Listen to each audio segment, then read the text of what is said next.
Okay, team, we are going to talk drugs and consciousness today. We're actually going to start out this lecture by watching a short video on hypnosis.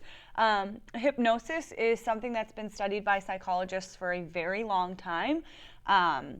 You guys have all seen, and maybe you've even been a part of, those acts that there's somebody on stage and they call people up and they're like, okay, I'm going to say 3 words and then I'm going to snap and you're going to do whatever I tell you. Right, and then they go into a hypnotic state and stand on their leg for 5 minutes, or jump up and down, or whatever it is they're telling them to do. And so the question is hypnosis real? Does it work? Can we use it in order to better understand some of the unconscious, kind of hidden experiences that people have gone through in their lives? And so, like I said, we're just going to watch a quick video about hypnosis before transitioning into the different types of drugs and how they influence our consciousness and our brain and how we behave. So without further ado, here is that video on hypnosis.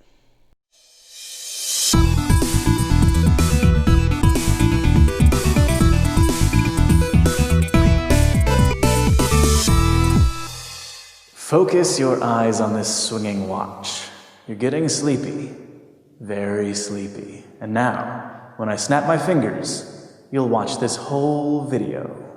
You might have seen hypnotists make people fall asleep on command, quack like a duck, or even change personalities, like in the movie Office Space. And these performances can make hypnosis seem pretty questionable to the average skeptical person. So is there really that kind of power in a soothing voice and a swinging watch? Well, it turns out that hypnosis isn't just a party trick. There's scientific evidence that being hypnotized is possible and might cause some real changes in your brain. Some psychologists even use it as a therapy to help patients with a bunch of different physical and mental conditions. So hypnosis is probably real, just not in the exaggerated brainwashing way you might think. Different meditation techniques and trance-like states have been documented for thousands of years. But what we consider to be modern hypnosis began in the 1700s, partially thanks to a physician named Franz Mesmer, which is where we got the word mesmerize. See, Mesmer had a theory about nature that he called animal magnetism, but he wasn't just talking about sex appeal. He thought there were invisible magnetic fluids that flowed through living creatures, and he claimed he could cure people of all kinds of illnesses by adjusting that flow. Using dim lights, ethereal music, magnets, and flashy hand gestures,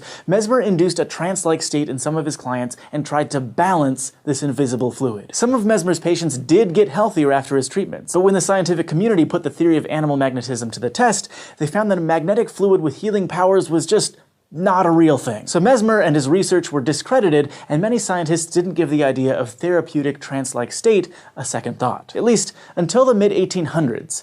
That's when surgeon James Braid began to study this potential therapy. He coined the word hypnosis to describe it, from the Greek word hypnos, because he thought the trance-like state was similar to sleep. Nowadays, clinical psychologists think hypnosis only seems like drowsiness when it's actually a focused psychological state, kind of similar to meditation. And unlike the flashy hypnotism you might see on TV, clinical hypnosis is pretty simple. It's all about focus, so hypnosis usually takes place in a dimly lit, quiet room. Sometimes there's gentle music playing, but the goal is to remove all distractions. The hypnotist speaks softly, encourages the client to focus their attention on something, like maybe a dangling pocket watch, and walks them through relaxation exercises. Eventually, they'll reach a state of focused relaxation, which just means they're calm, focused, and more open to suggestion. That way, hypnotists can guide their clients through different visualizations or instructions, depending on the goals of the hypnotherapy. Pretty simple, right? Clinical psychologists agree that this relaxed and focused trance is the goal of hypnosis, but there are 2 main theories about what being hypnotized actually means psychologically. The altered state theory says that hypnosis actually leads to a distinct state of consciousness.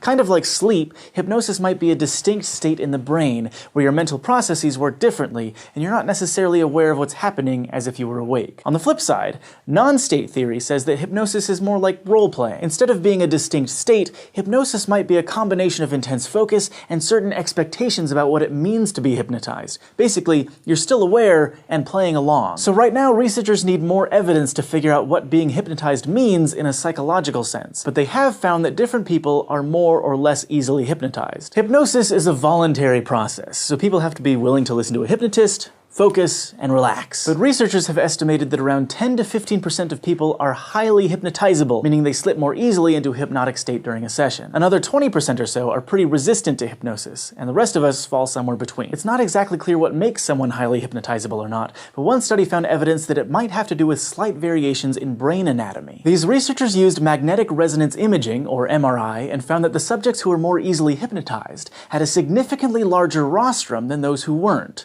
The rostrum is a region in the brain involved in attention. Other scientists wanted to look at the brainwave patterns of hypnotized people. Basically, your brain depends on electrochemical energy to work, because that's how your neurons communicate with each other. Using an electroencephalogram, or EEG, researchers can monitor the electrical activity of your brain and see different patterns of brainwaves. In this study, the researchers found that hypnosis, especially in highly hypnotizable people, leads to an increase in theta waves, which are linked to attention and visualization, like when you're doing mental math or daydreaming. So both MRIs and EEGs seem to show that hypnosis can affect how our brains pay attention to things, which supports the idea that it's a state of focused relaxation. But how does that focused relaxation let hypnotists make suggestions and slightly influence what their clients think or do? Well, it has to do with a concept called top-down processing. Our brains receive a lot of sensory information from the world around us, but we do a lot of processing and interpretation to figure out what's going on. The idea of top-down processing says that what you expect from memories and assumptions, the top level of information, can have a big impact on what you perceive with your senses, the bottom level of information. Cognitive scientists have known this for a long time, and there are lots of different experiments that show this effect. For example, a group of researchers had people drink wine that they thought was expensive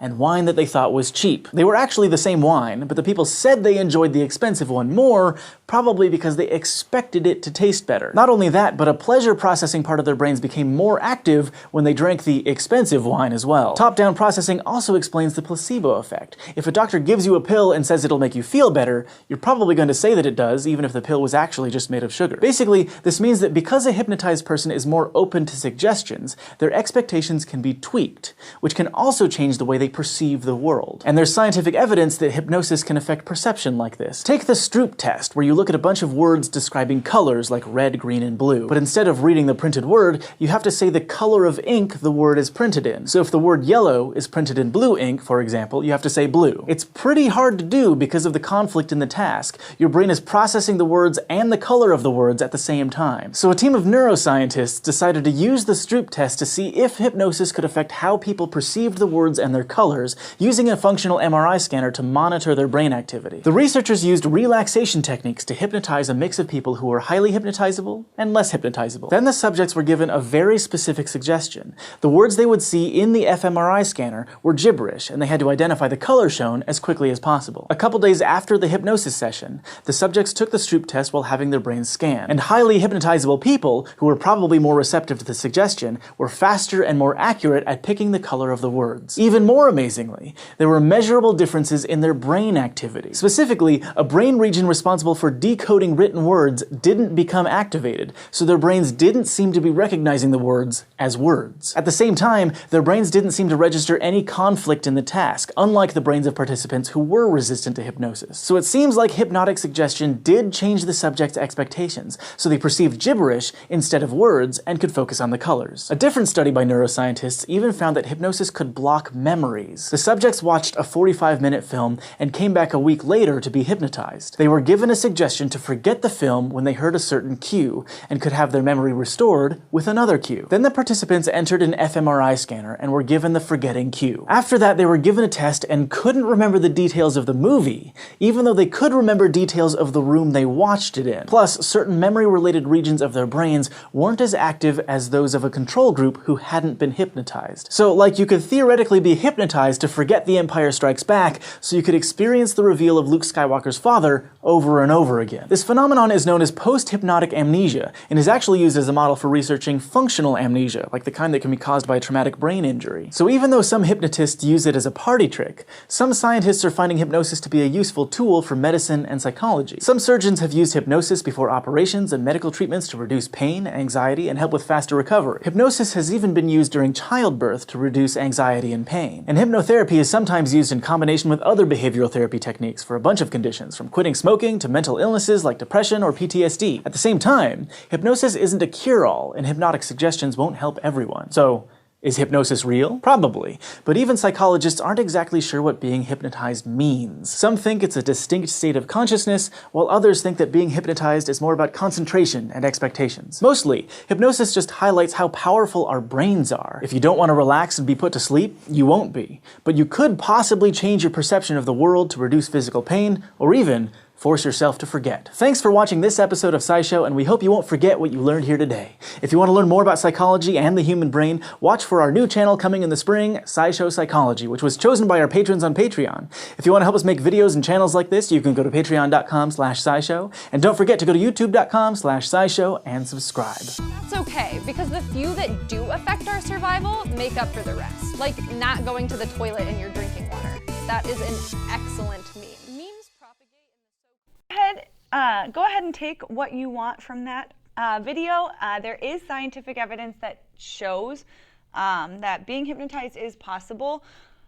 We don't really see it used as a practice all that often anymore, and there's a lot of skepticism surrounding the idea of hypnosis in psychology. But it's just something to kind of think about as we're talking about consciousness. Like I said, we are going to transition to start talking about drugs, specifically psychoactive drugs. And these are chemicals, generally speaking, that are being introduced into the body that alter perceptions, mood, and other elements of conscious experience, right? These can be smoked, they can be ingested, like swallowed, they can be injected through a needle, and they are going to influence, right, not only how we behave and how we perceive the world, but also many of these types of drugs do have permanent influence on our brain and its development. So we're going to look at that. We're going to look at dependence and addiction, tolerance, withdrawal.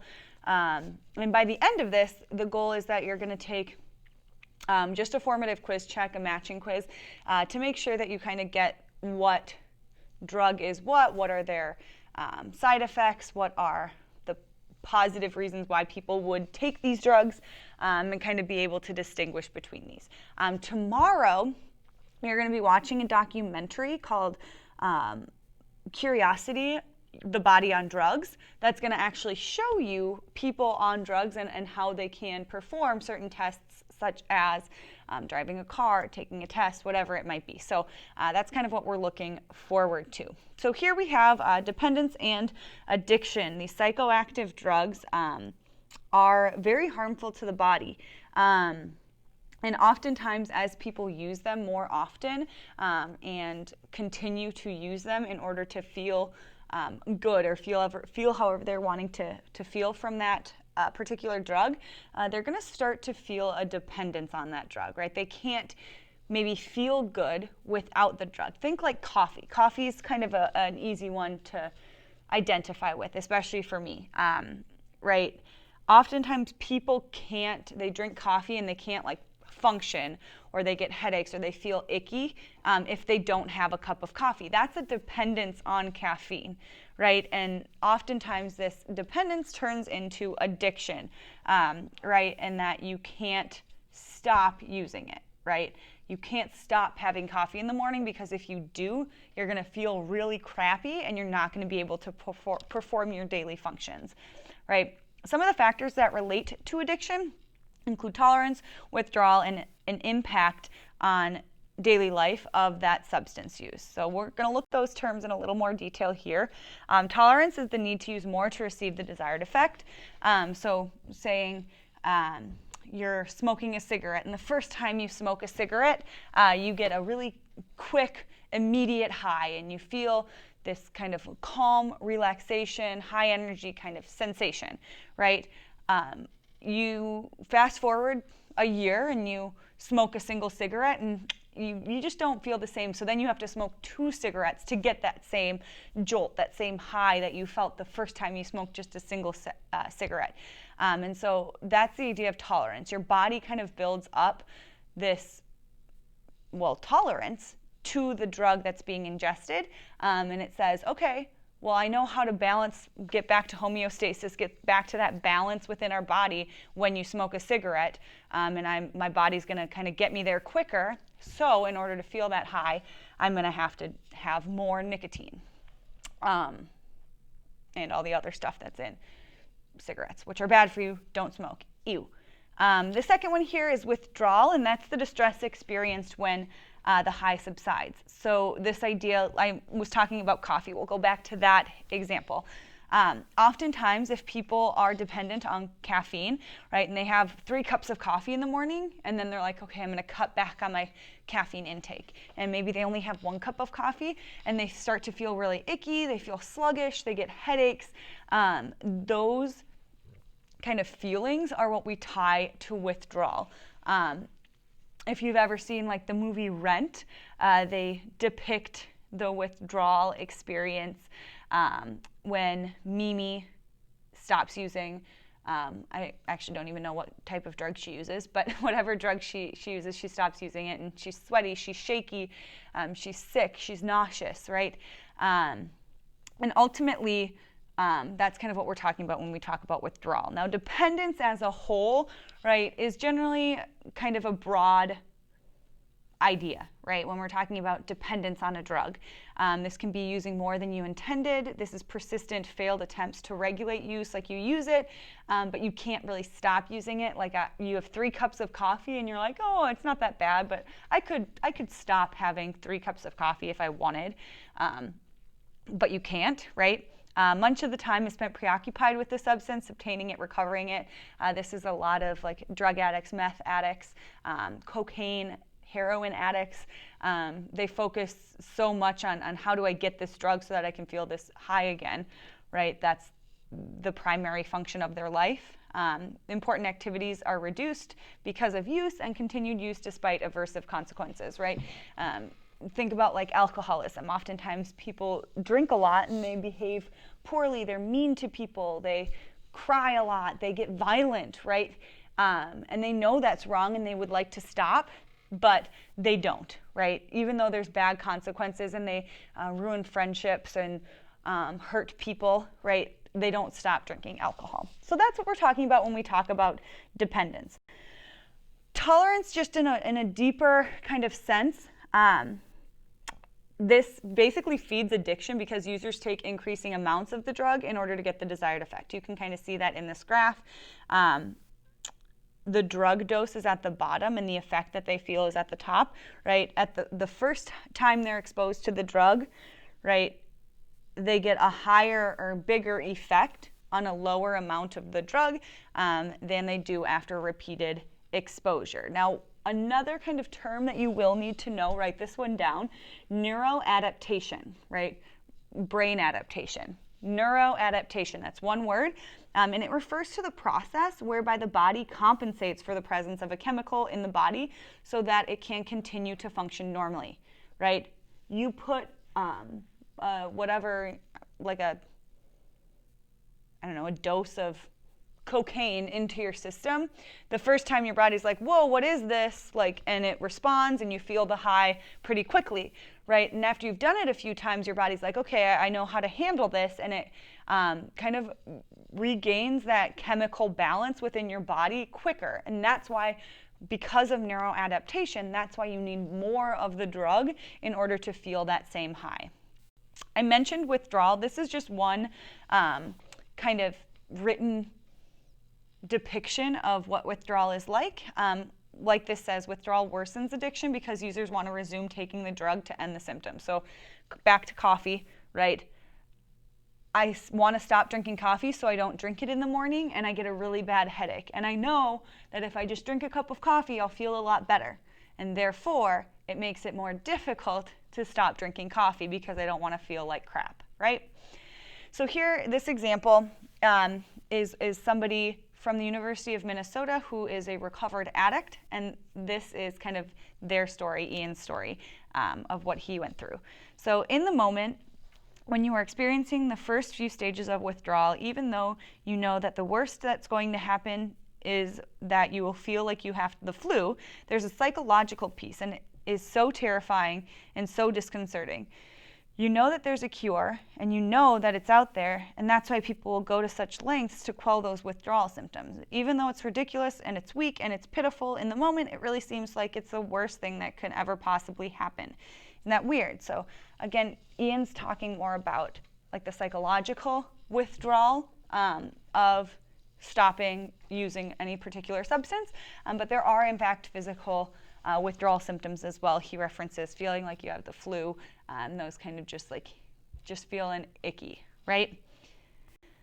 So then, just to kind of finish our conversation about dependence, before I set you guys on a little quiz to see how dependent you are on the internet and social media and stuff.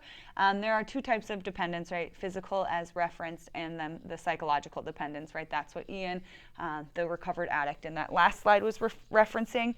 In physical dependence, the body has been altered in ways that create craving for the drugs, right? The actual physical feeling of like, I have a really bad headache, I feel really sick, right? If I take this drug, I will feel better. Physical symptoms, right? And then the psychological dependence is a person's resources for coping with daily life, whether as a drug becomes needed, right? To relax or socialize, right? You might have social anxiety, right? And having a few drinks makes you feel like you can communicate better with the people around you. And so stopping to drink alcohol doesn't just like mean you're doing something that's good for your body and good for your relationships, but it also means that you're taking away kind of a crutch in your ability to communicate with people, and that can be really, really scary. And you kind of learn how to function as an addict, and taking that away, like you're starting your life all over. You're learning how to do everything all over without again, that crutch of the substance that you've been using. We do know, when we're talking about dependence, that life situations such as physical abuse and depression can increase somebody's likelihood of becoming addicted. So if somebody experienced child abuse or sexual abuse as when they were younger, right, their chances of becoming addicted to a substance and able to, in order to cope with life later on, is increased.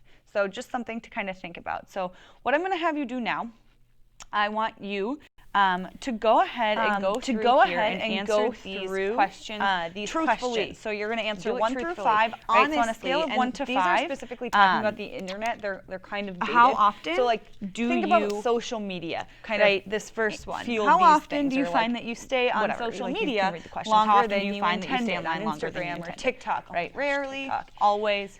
Okay. So go ahead and answer those. How often do you neglect household chores? The video here on social media. Fill that out. So when we're talking about like online, think about like all those online platforms, right? Not just like browsing the World Wide Web, as was probably intended by this survey when it was first created. So go ahead, pause the video here, answer these questions, and then I'm going to tell you how to find your results here in just a second.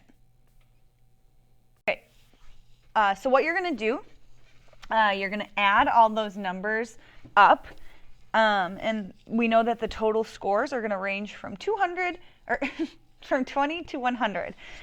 This particular survey was created and done in a psychological survey and a study to find out like average use among college students. And the psychologist behind this particular study, Young, suggests that if you fall in the 20 to 49 point range, that indicates that you have an average online user, right? You're on social media sometimes, and you might be on too long at points in times, but you generally have control over your uses. Now, if you are between 50 and 79 points, that indicates that you are experiencing occasional or frequent problems because of the internet, and you should consider its full impact. Oh, this didn't copy everything over. That's okay. Consider its impact on your life. So you have occasional or frequent problems on social media. If your score is between 80 and 100, that indicates that internet usage is causing significant problems in your life and they need to be addressed. So think about that. Think about where you kind of land on this spectrum. And what that means about your dependence as we've defined it up until this point in the lecture. What is your dependence on social media? As society has kind of progressed, we've seen that dependence go up and up and up. Where do you fall? So with that, we are going to shift our kind of conversation to the specific types of drugs.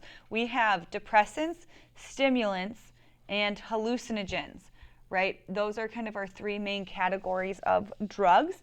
And then like specific drugs such as here, these examples, alcohol, barbiturates, and opiates are going to fall under each of these categories. Yes, you will need to be able to distinguish between these types of drugs. You will need to be able to classify alcohol as a depressant. You will need to know some of the main side effects that differ between alcohol and, say, opiates, right? So a lot of this content that we're going to go through is just kind of the nitty-gritty kind of definitional ideas about what these drugs are and how they impact us.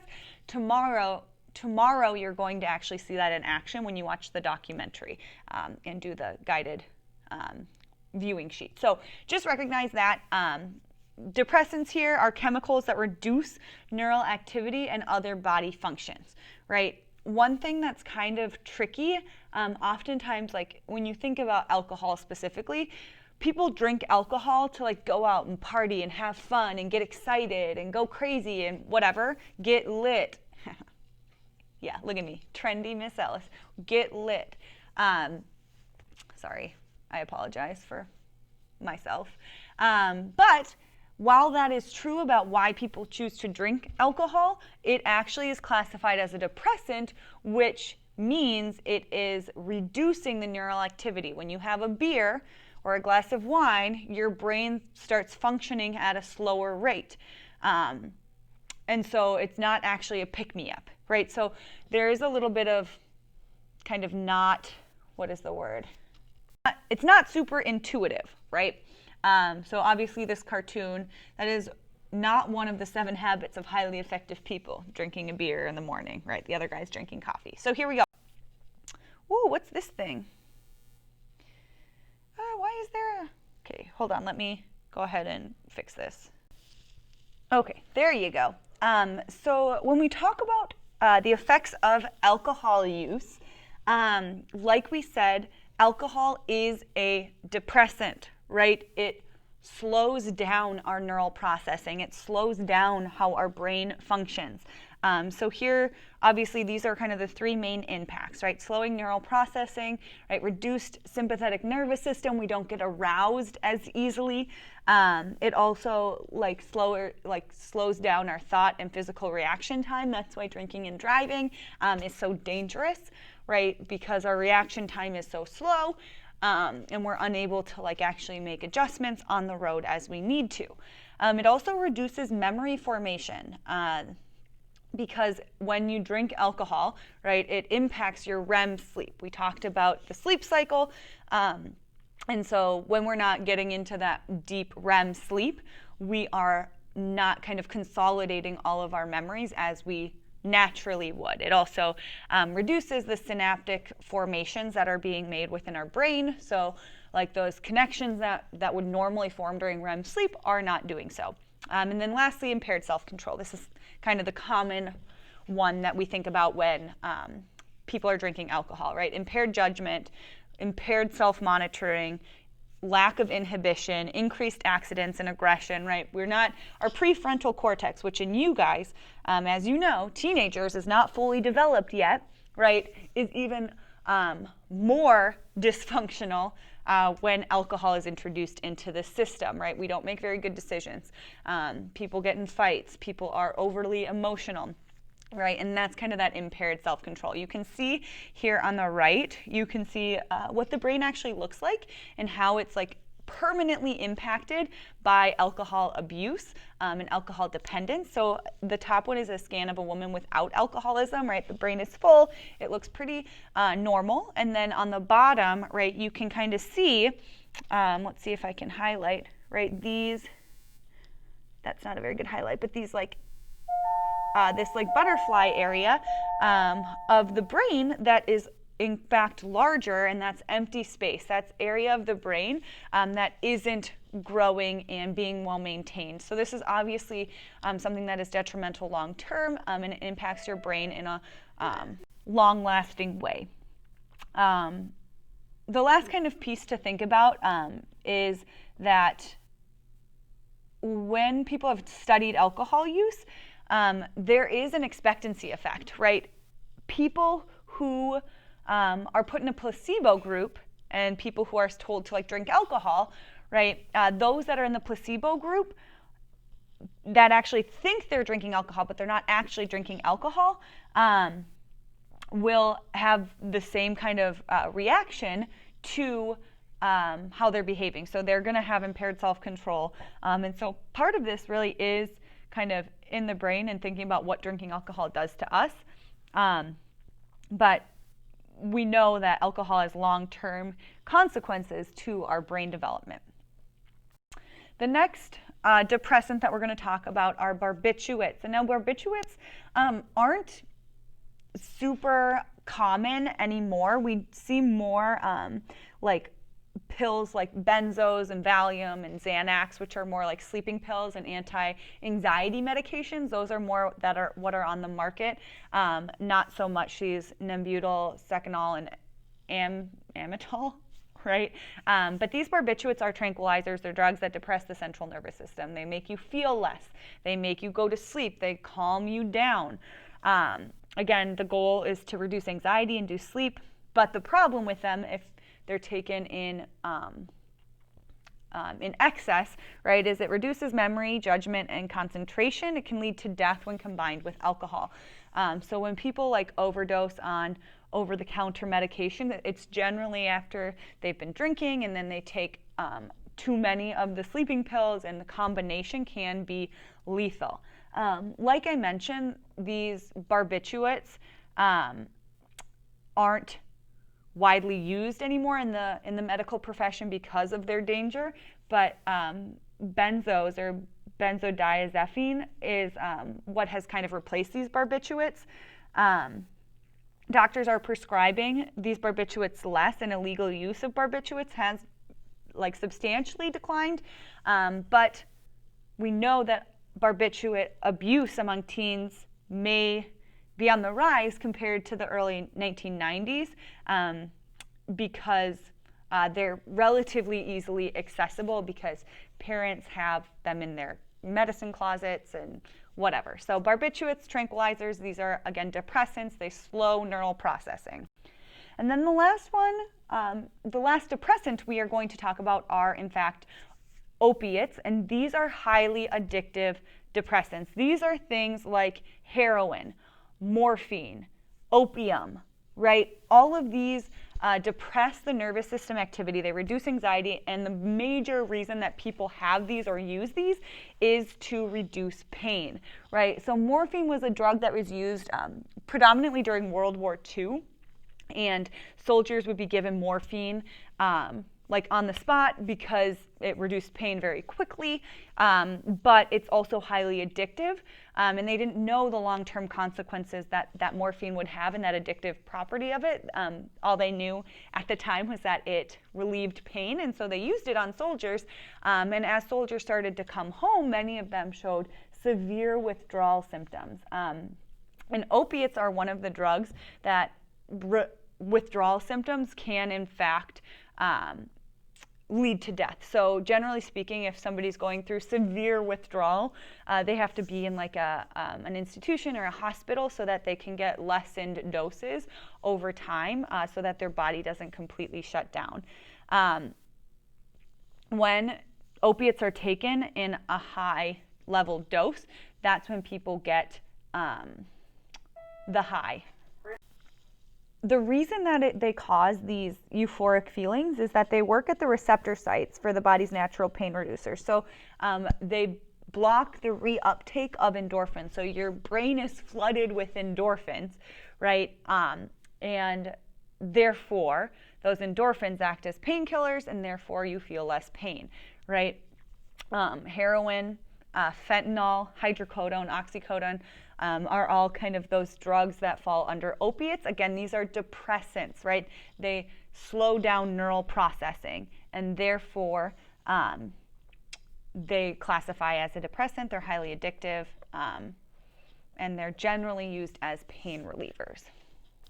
With that said, we're going to look just briefly at some of the statistics in the United States, or in Minnesota specifically, because there is a pretty large opioid epidemic going on in rural Minnesota. You can see on this graph these are kind of the scale of, or the graph of opioid-involved overdose deaths that have increased in Minnesota since 2000. So in 2000, there were 54 overdose deaths, and now by 2018, we've seen 343 people overdose due to an overdose of opioids. And note, a lot of this is heroin in kind of rural Minnesota.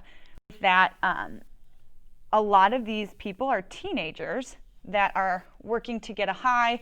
You can see here that these are emergency room visits for opioid-involved overdose increases for all drug categories from 2018 to 2019. So heroin is the green line. Opioids excluding heroin is the light blue line, and then all opioid, if you add them together, you're going to get kind of this dark blue line right here, right? And so you can see that non-fatal overdoses were at 2,823 in 2019, and that's not including the number of overdoses that did end in death. So this is actually a really big epidemic in Minnesota and the greater United States. You can kind of see here the age ranges of people that are experiencing overdose, right? Most of them are between the ages of 15 and 34, right?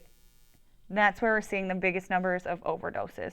61% of these people are male, with only 38% being female. So this is just something to think about, that like we talk about drugs kind of hypothetically, this is what they are, this is how they're classified, but there are real life ramifications and real life issues going on within our society that are trying to be addressed by the government, that are trying to be addressed by the healthcare system. How do we, one, educate people about the dangers of these drugs? How do we limit access to these drugs?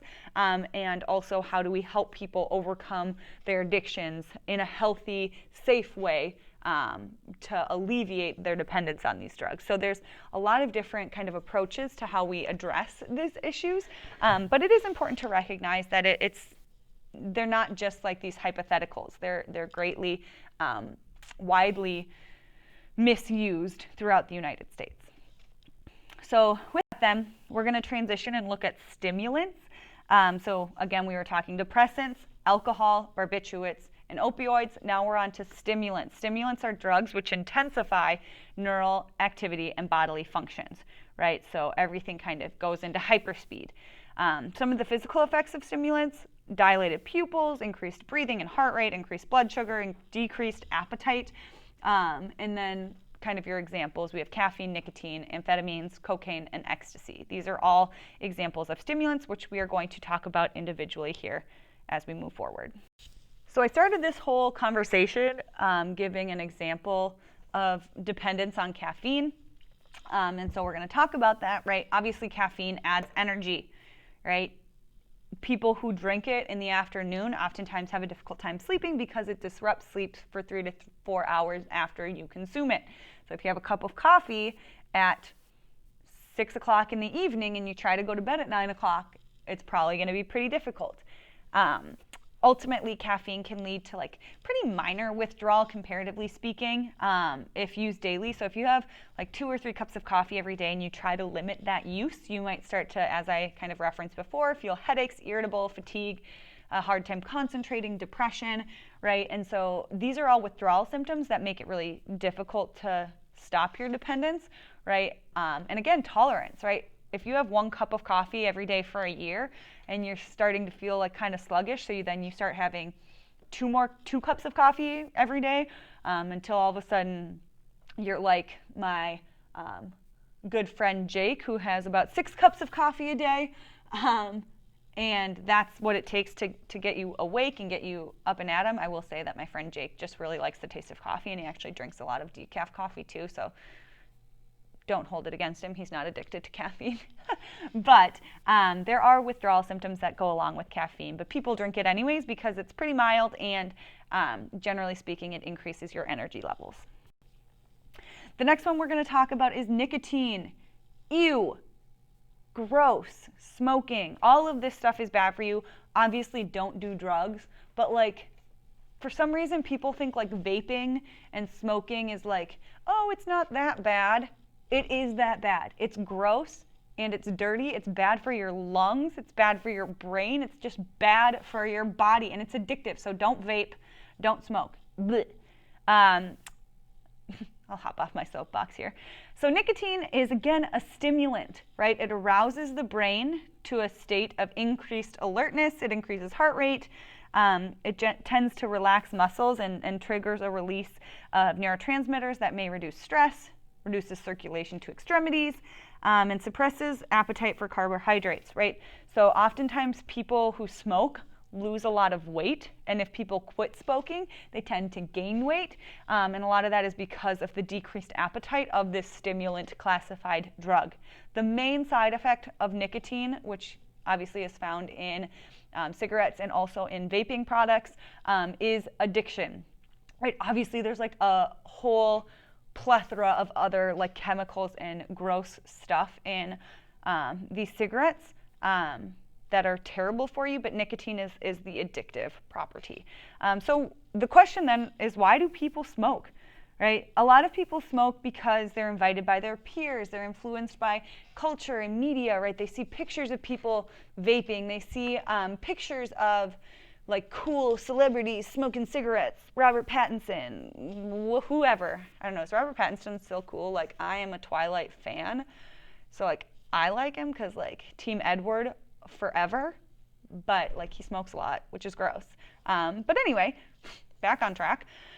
That's why people generally start. They tend to continue because it's positively reinforced by physically stimulating effects, right? It feels good. It makes you more productive at times. It relaxes you.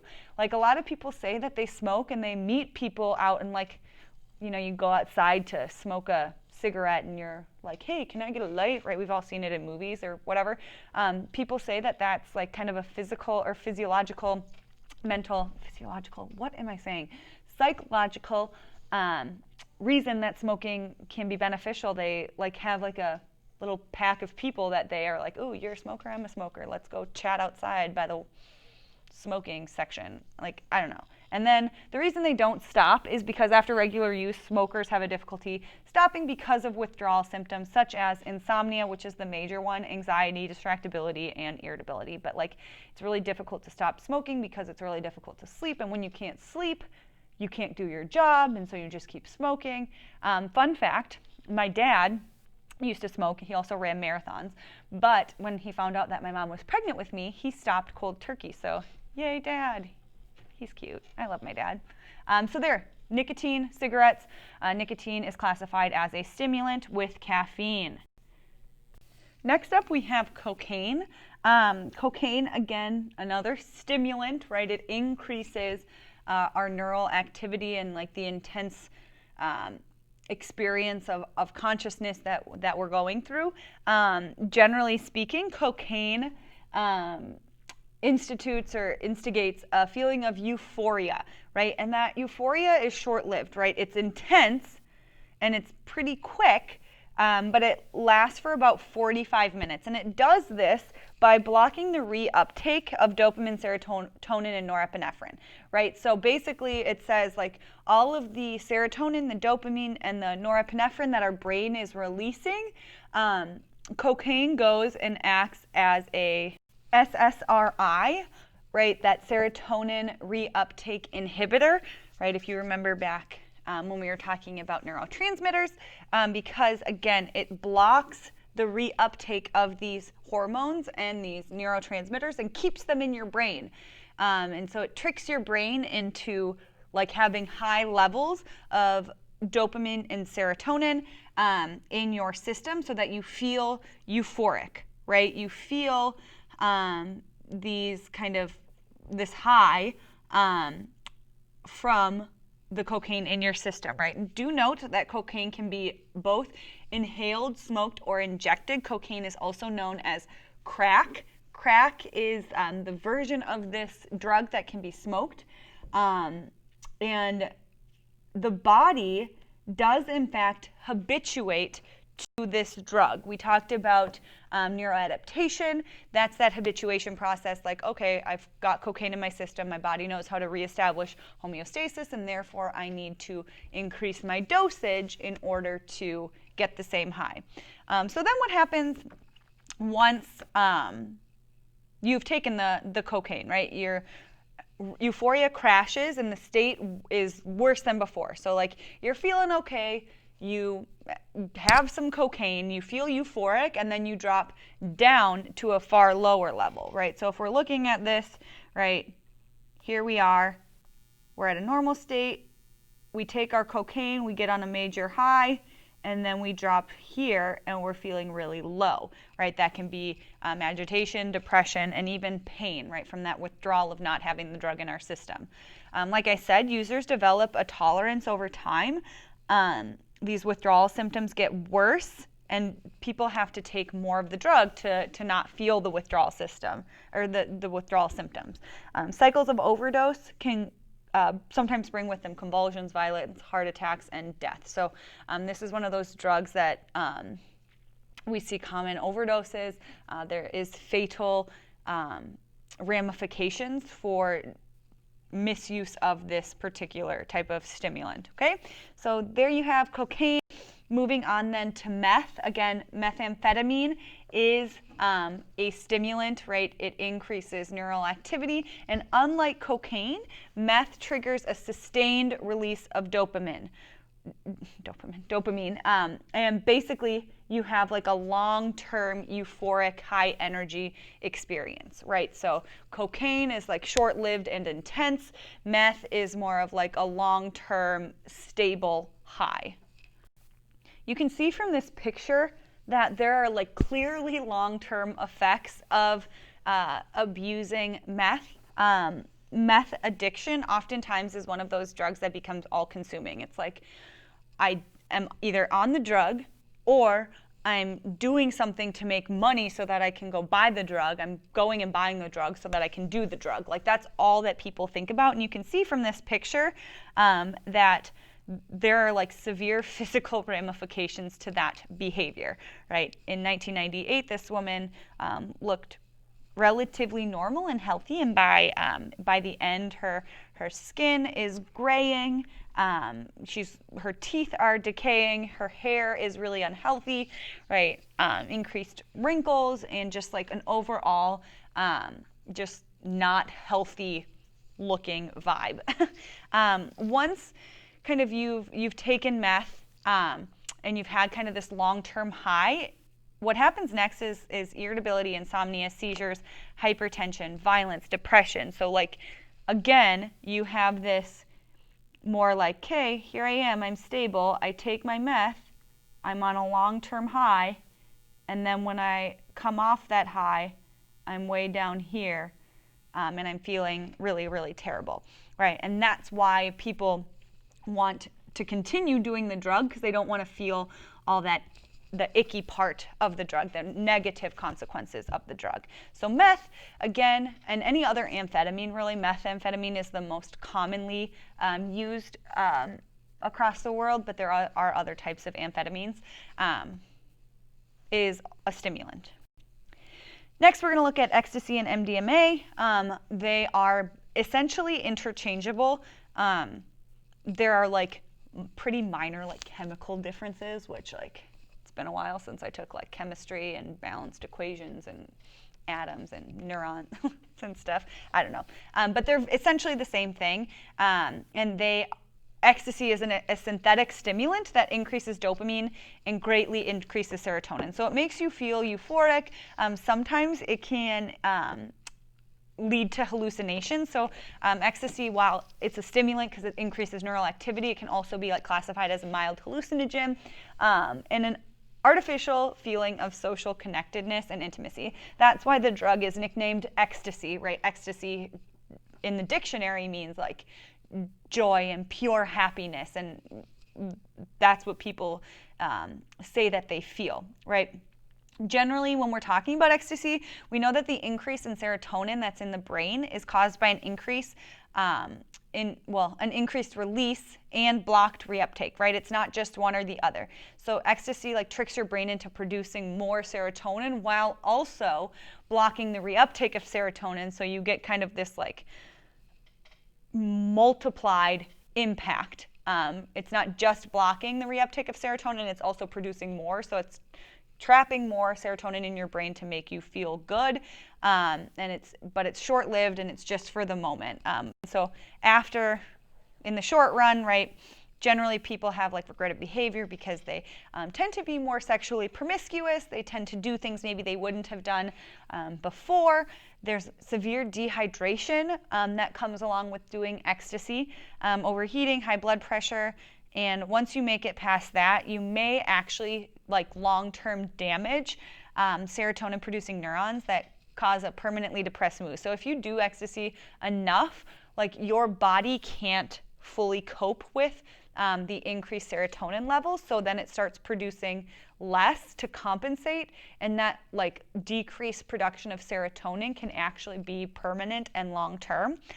We also see disrupted sleep and circadian rhythm, impaired memory, slowed thinking, a suppressed immune system. People get sick if they're sick more often when they're doing drugs because their body's like, again, trying to maintain homeostasis and cope with this like external substance, and so it can't fight off disease as well. And ultimately, right, again, the long-term impacts of doing this particular drug can potentially be severe and lead to depression and like anxiety and other mental health issues.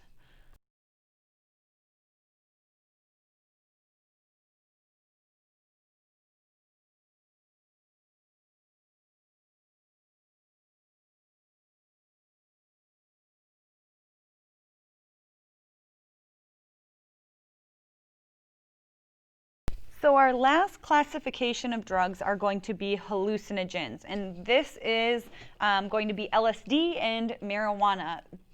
When we talk about marijuana, the actual drug that's in marijuana, the hallucinogen is THC.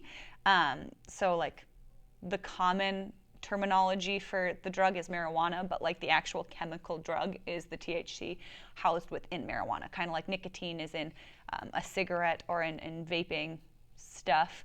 THC is in marijuana. So we'll start with LSD. LSD and similar drugs interfere with serotonin transmission, and this tends to cause hallucinations, which are images and other sensations that didn't come in through the senses. So like visualizing colors that aren't there, seeing like kaleidoscopes, like think again like the hippies and, well, I didn't talk about hippies yet, but think about like hippies and like psychedelics and all like the bright colors, and if you've ever seen Across the Universe, all those like trippy things like acid trips and whatever. That's what we're talking about when we're talking about hallucinogens. They're also referred to as psychedelics. Psychedelics actually means mind manifesting. And we know that hallucinations possibly are the source of the images in near-death experiences. Right? This is explained by the effects of oxygen deprivation to the brain. So when you have an issue with serotonin transmission, so like when people are on their deathbed, right, like they've been in a car crash and they talk about like seeing the light or seeing like their life flash before their eyes, right, all of these kind of hallucinations can be traced back to interference with serotonin transmission due to oxygen deprivation in the brain. And so like it's a similar experience that people on LSD and people who have those like near-death experiences kind of reference. When we talk about LSD hallucinations specifically, they're most likely to be visual, while hallucinations in schizophrenia, which we'll talk about if you're taking AP Psych, we'll talk about all kind of the psychological disorders, but schizophrenics tend to have more auditory hallucinations. So there's kind of a clear classification, being able to distinguish between those two. Switching then to look at marijuana, it binds the brain, or binds with brain cannabinoid receptors. This affects consciousness. It amplifies sensation. So people who smoke marijuana say they're like more sensitive to sound and light, and like the feel of things. It disinhibits impulses. It leads to kind of a relaxed, euphoric mood. It tends to or people who do marijuana, smoke marijuana, lack the ability to sense satiety. Therefore, like if you've ever heard of like the munchies, or like seen movies or whatever, people have like the munchies when they smoke weed, because that satiety, the hormones that release when your body's like, I'm full, that's not happening, and therefore people tend to eat a lot without feeling full. The affected cannabinoid receptors are located in the frontal lobe, the motor cortex, and the limbic system. Again, that limbic system releasing hormones, part of that lack of satiety understanding. So yeah, what happens next? Marijuana and THC specifically, we see impaired motor coordination, perceptual ability, and reaction time. It's illegal to smoke and drive. While they can't like test it as they could like do like a blood alcohol test, they can take a blood sample if they suspect you of smoking and driving, and they can test and see if that was the case. THC accumulates in the body and increases the effects of the next use. So like if you smoke on Monday, it stays in your body so that when you smoke on Friday, the effect is more intense. Over time, the brain shrinks in areas of processing memory and emotion, and there is obviously smoke inhalation damage.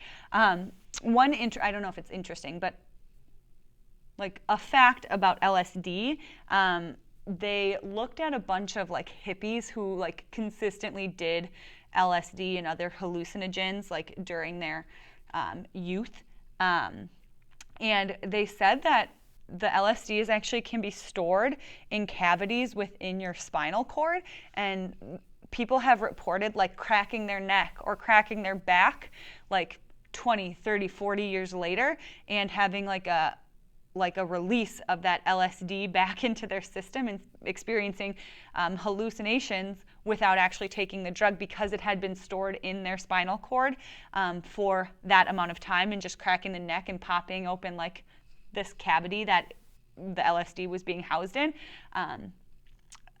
spurred on like these hallucinations. So like obviously long term it stays in your body, it doesn't break down. And so there are obviously long-term negative consequences to doing these drugs. With that said, we're going to watch just real quick 2 YouTube videos. They're both very short, talking about the debate on legalizing marijuana, why some people think we should, why some people think we shouldn't, and kind of the medical understanding surrounding this particular debate. So we'll watch those, take them for what you want. It's just kind of an interesting application of some of these ideas that we have been talking about. So there were those 2 videos on the debate surrounding legalizing marijuana. Again, more just like an interesting application. You don't need to like specifically know that information for the test, but hopefully it gets you kind of thinking about society, politics, how all of this stuff kind of overlaps. With that, here is like a summary of the desired effects of drugs, of all the drugs that we have been talking about. Like I'm not gonna, you can read this, we've already talked about each of these. This is just kind of a consolidated space, so like you can copy it down, you can take a picture of it, whatever works best for you. But here's a summary of the desired effects. The next slide is a summary of aversive effects. So again, if you want to copy it down, feel free to pause the video, write them down so that you have just kind of a consolidated overview. To finish off, here you have, we talked about the opioid epidemic in Minnesota. Here you have kind of a greater picture of drug use in Minnesota. Only 1 in 10 people with a substance use disorder receive treatment in the United States. That's a problem, right? People need help, and there is help available, and there are ways to overcome these addictions, and healthy ways to overcome these addictions and continue living life in a healthy, more efficient, like just overall better way. We know that alcohol remains the primary substance used at admission to substance use disorder treatment for adults in Minnesota. 2018, methamphetamine was the second leading substance used at admission to treatment. So these are the drugs that people are addicted to and who chooses to go and get help at like a rehabilitation facility. So obviously, you see alcohol here. Then we have methamphetamine, injected drug use. So that would be things like cocaine, methamphetamines are injected drug use, whatever. Then you have heroin, and then you have other opiates. So like heroin is an opiate, but there are other opiates as well, such as poppy, morphine, hydrocodone, all those things. So obviously, this is a problem. If this is the amount of people, right, 25,000 people are getting treated for alcohol addiction, and there's only 1 out of 10 people actually getting the help they need. Like, think of how many people are inflicted by these issues, and how much more help can be available to people. So just something to think about. Again, application to like actual society, and not just these like hypotheticals of what is this drug, how is it classified. Like, this is more of like the so what, why does it matter. Lastly, just note that there's a plethora of reasons why people use drugs, but you'll see kind of throughout the course we'll look at biological, psychological, and sociocultural influences, right? These are loosely based on those 6 perspectives that we talked about, right? Evolutionary, biological, cultural, you know them all, we've chatted about them. But when we're talking about drug use, right, biological influences, genetic predispositions, alcoholism tends to run in families. Addiction tends to run in families. They haven't yet, they've been able to prove there are genetic links, but there's also, right, sociocultural influences, right? If your family is poor and somebody is addicted to drugs, and then like the next generation of people is really poor, they're more likely to be addicted to drugs because they're poor, right? Like, not necessarily because it's a genetic thing. So there are like confounding variables when we talk about those biological influences, right? So like if you live in an urban environment, you have more access to drugs, cultural attitude towards drug use, peer influence, these are all sociocultural. There are also, right, socioeconomic ramifications. It's also really important to note that while Black men are arrested more frequently for marijuana use and marijuana possession, the actual percentage of people who smoke marijuana is very equal across races. There's just a disproportionality in who is charged and convicted of having these drugs and who is punished for having these drugs. So just recognize there is not a racial component to drug use, but if you look at the the arrest numbers, there would be a racial difference. You would assume that Black people do drugs more often than white people, but really it's a flaw in the system that has Black people being caught and charged for drug possession more often than white people. So just think about that. Obviously there's psychological influence as well. Here it is broken down a little bit more specifically, right? Biological, dependence in relatives, thrill-seeking in childhood, genes related to alcohol sensitivity and dependence. It's genetic to see like an easily disrupted dopamine reward system. There are also psychological factors, seeking gratification, depression, problems forming identity, problems assessing risks and costs, and then those social influences, media glorification, observing peers, and whatnot. So there you have it. Drugs and consciousness. We talked about hypnosis. We talked about the different types of drugs and the classification. You have a formative to complete now, and it's just going to ask you to kind of match the different types of drugs with their classification, with their positive side effects with their negative side effects. And feel free to take it as many times as you want to practice and to check your understanding, because you will need to know and be able to distinguish between these types of drugs for the test. If you have questions, you know where to find me. Have a great rest of your day.